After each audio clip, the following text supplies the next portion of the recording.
एक बार एक आदमी को अपने गार्डन में टहलते हुए किसी टहनी से लटकता हुआ एक तितली का कोकून दिखाई पड़ा। अब हर रोज वो आदमी उसे देखने लगा और एक दिन उसने नोटिस किया कि उस कोकून में एक छोटा सा छेद बन गया है। उस दिन वो वहीं बैठ गया और घंटों उसे देखता रहा। उसने देखा कि तितली उस खोल से बाहर निकलने की बहुत कोशिश कर रही है, पर बहुत देर तक प्रयास करने के बाद भी वो उस छेद से नहीं निकल पाई। और फिर वो बिल्कुल शांत हो गई, मानो उसने हार मान ली हो। इसलिए उस आदमी ने निश्चय किया कि वो उस तितली की मदद करेगा। उसने एक कैंची उठाई और कोकून की ओपनिंग को इतना बड़ा कर दिया कि वो तितली आसानी से बाहर निकल सके। और यही हुआ।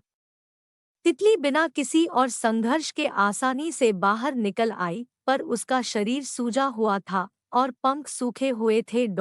वो आदमी तितली को ये सोच कर देखता रहा कि वो किसी भी वक्त अपने पंख फैलाकर उड़ने लगेगी, पर ऐसा कुछ भी नहीं हुआ। इसके उलट बेचारी तितली कभी उड़ ही नहीं पाई और उसे अपनी बाकी की जिंदगी इधर-उधर घिसटते हुए बितानी पड़ी। वो आदमी अपनी दया और जल्दबाजी में ये नहीं समझ पाया कि दरअसल कोकून से निकलने की प्रक्रिया को प्रकृति ने इतना कठिन इसलिए बनाया है ताकि ऐसा करने से तितली के शरीर में मौजूद तरल उसके पंखों में पहुंच सके और वो छेद से बाहर निकलते ही उड़ सके।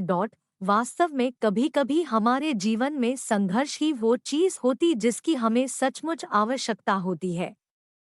यदि हम बिना किसी स्ट्रगल के सब कुछ पाने लगे तो हम भी एक अपंग के सामान हो जाएंगे।